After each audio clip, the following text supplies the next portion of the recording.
Bon, nous sommes là pour parler de Spider-Man 4. Encore. Sachez qu'actuellement le scénario s'écrit, donc forcément il y a des choses qu'on va évoquer qui vont possiblement arriver, possiblement changer, être supprimées, bref, c'est à prendre avec des pincettes. Et en plus de ça, ce que je vais t'évoquer nous vient d'une rumeur qui est plutôt fiable, Jeff Snyder. Mais sachez que cette vidéo est une sorte de gros complément à la vidéo de ce matin. Vous savez, Daniel RPK nous a dévoilé certaines choses, notamment par rapport à ce projet de Spider-Man 4, avec une actrice, on reviendra vite fait sur le sujet, mais en tout cas, disons que là, on va uniquement explorer ce film de Spider-Man 4 qui, je vous le rappelle, sort, si je ne dis pas de bêtises, en 2026 ? En juillet 2026 ? Je crois, dans ces eaux-là. Et vous allez voir qu'en vrai, la date a son importance.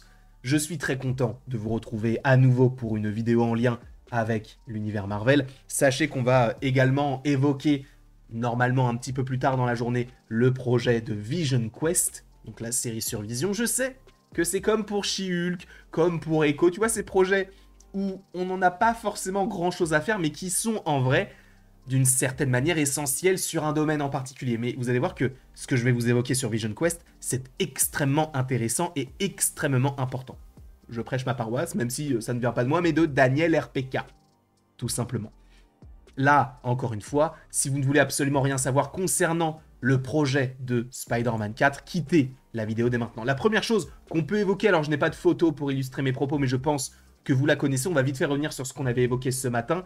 Anya Taylor-Joy, qui est donc une actrice qu'on a vue dans Le Jeu de la Dame, qu'on a vue dans Split, qu'on a vue dans Les Nouveaux Mutants aussi, qu'on a vue dans Dune, qu'on a vue dans plein de projets, et notamment récemment dans Mad Max cette année, serait envisagée pour un rôle inconnu pour l'instant pour le film Spider-Man 4, sachant que normalement, elle était en lice pour jouer du côté des 4 Fantastiques, le personnage de la surfeuse d'argent. Finalement, c'est Julia Garner qui s'est occupée de ce rôle-là. Mais là, on a 4 autres personnages qui sont, entre guillemets, confirmés par une rumeur, donc ça ne veut possiblement rien dire, mais en tout cas qui devraient être dans le film selon cette rumeur-là. D'accord ? On va commencer avec ce qui est le moins intéressant et le plus logique, c'est MJ. MJ, interprété par Zendaya. Oui, l'actrice devrait bel et bien revenir, mais vous le savez, elle est sur tous les fronts. Elle joue dans énormément de projets. Sachez qu'elle va enchaîner Euphoria saison 3, Dune 3, donc Dune Messia, et aussi, du coup, le projet de Spider-Man 4. Et selon Jeff Snyder, donc en fait, elle a tellement de projets qu'a priori, sa priorité ne va pas à Spider-Man 4. Parce qu'elle est, on va dire, un personnage un peu minime à l'histoire, sachant que, je vous rappelle, à la fin de Spider-Man No Way Home, elle ne connaît pas Peter Parker. Donc ça va être un petit peu compliqué de pouvoir, de pouvoir savoir dans quelle direction ils vont par rapport à ce personnage-là. Normalement, elle est bel et bien de retour, mais sur un rôle beaucoup plus minime par rapport à ce qu'elle avait dans la trilogie Home. Sachant qu'elle était véritablement présente dans Far From Home et No Way Home. Dans Homecoming, c'était, on va dire, un petit peu plus léger. Donc, oui, Zendaya devrait être de retour, mais pour un rôle plus petit. Et là, on va commencer à parler de personnages où tu vas te dire comment ça, mon ref ? On va commencer aussi, en fait, on va aller du plus logique au moins logique, d'accord ? Encore une fois, ce ne sont que des rumeurs. Donc on parle de Zendaya dans le rôle d'MJ qui devrait revenir pour un plus petit rôle, mais on parle aussi de Daredevil. Daredevil devrait revenir dans Spider-Man 4. Alors, on ne sait pas sous quelle forme. En fait, ce qui est intéressant, c'est qu'ils se connaissent déjà. Alors, sous quelle forme ? Parce que dans No Way Home, on avait déjà le personnage du coup de Matt Murdock, mais sans avoir Daredevil. Aujourd'hui, Daredevil, il est véritablement de retour. On l'a vu dans She-Hulk, on l'a vu dans Echo, on va le voir dans sa série solo, on va le voir du coup dans Spider-Man 4, et aussi, normalement, on va le voir dans la série d'animation sur Spider-Man, interprétée également par Charlie Cox. Donc, il y a des connexions qui se font. Et en plus de ça, le personnage, il est basé à New York. Donc ça paraît logique qu'à un moment donné, il puisse interagir avec ce genre de perso tel Spider-Man. On pouvait même supposément, pour les plus rêveurs d'entre nous, se dire que le personnage serait de retour, et enfin, en tout cas pourrait accueillir Spider-Man dans sa 2e saison ou 3e saison, peu importe. En tout cas, Moi, ça aurait été quelque chose que j'aurais bien voulu voir. Mais vu que Spider-Man appartient à Sony, c'est compliqué, c'est différent. Les droits sont vraiment, on va dire, assez complexes à comprendre. Mais normalement, pour l'instant, on n'a pas vraiment l'impression que Spider-Man puisse interagir dans une série. En tout cas, joué par Tom Holland. Parce que bon, on a une série Spider-Man, il était déjà dans What If, mais en vrai, en live action, on ne l'a jamais vu dans une série. Et ce n'est pas le seul en vrai. Parce que Thor n'est jamais apparu dans une série. Je crois que Doctor Strange non plus n'est jamais apparu dans une série en live action, j'entends. Bref, en tout cas, Daredevil serait de retour dans Spider-Man 4.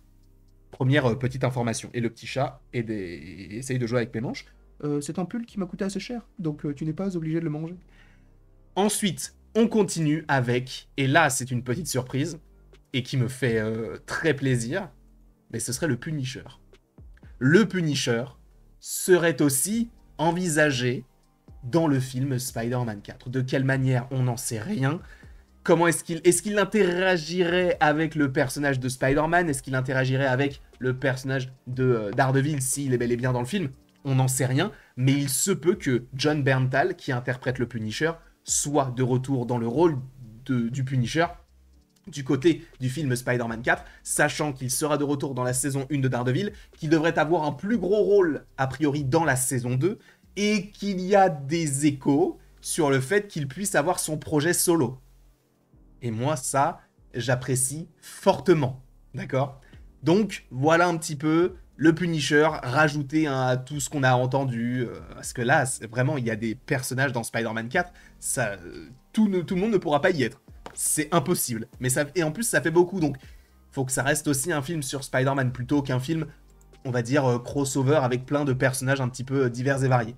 Donc voilà, Zendaya dans le rôle d'MJ, Charlie Cox dans le rôle de Daredevil et John Bernthal dans le rôle du Punisher. Mais, a priori,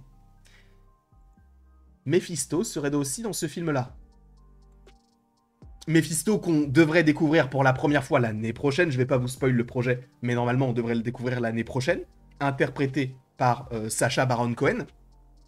Et du coup, il se peut qu'il soit dans le projet, sachant que récemment, on a entendu parler du fait que Ghost Rider pourrait arriver dans un projet inconnu pour l'instant, joué par Nicolas Cage, et je me dis, en vrai, si jamais il y a Mephisto dans Spider-Man 4, est-ce qu'on ne pourrait pas avoir Ghost Rider? Et c'est là où est la limite de tout ça, parce que là on peut se dire, mais c'est génial, attends, Mephisto, Daredevil, le Punisher, Doom, incroyable, le vautour, tout ça, les symbiotes, parce qu'il y avait aussi une rumeur sur les symbiotes, ça fait beaucoup, mais c'est génial, c'est pas si génial que ça en vrai. Ça fait beaucoup, certes, mais en même temps, il faut que ça reste un film sur Spider-Man. Alors le quatrième, je pense qu'il fera la passerelle entre le côté multiversel et les aventures solo du perso, parce qu'au bout de 4 films, il faudrait peut-être qu'il s'aventure lui-même. Moi, ce que j'aurais vraiment aimé, c'est qu'il fasse un special ou une série sur Spider-Man. Tu vas me dire, bah non, autant faire un film. Ouais, mais un film qui nous raconte, on va dire, le quotidien du perso, est-ce que ça intéresserait les gens? Je ne suis pas sûr. Et justement, tu nous fais un projet sur lui sur Disney+, ça va forcément ramener les gens sur Disney+. Donc, voilà, moi, c'est ce que j'aurais aimé. Après, bon, on va pas partir sur cette option-là, mais c'est ce que j'aurais bien voulu avoir, sachant que c'est compliqué, encore une fois, parce qu'il y a Sony, et donc, évidemment, les droits sont un peu compliqués à comprendre. En tout cas, voilà les différents personnages qui pourraient apparaître dans le projet Spider-Man 4. J'espère que cette vidéo, en tout cas, vous aura plu. N'hésitez pas à l'aimer, à la partager, à la commenter, à vous abonner, si ce n'est pas déjà le cas. Et après tout ceci, il ne me reste plus qu'à vous dire à la prochaine, pour la prochaine. Et encore une fois, merci beaucoup à vous d'avoir été présents. On se retrouve d'ici quelques temps pour encore une fois de nouvelles aventures. Et d'ici là, passez toujours une très très très belle journée.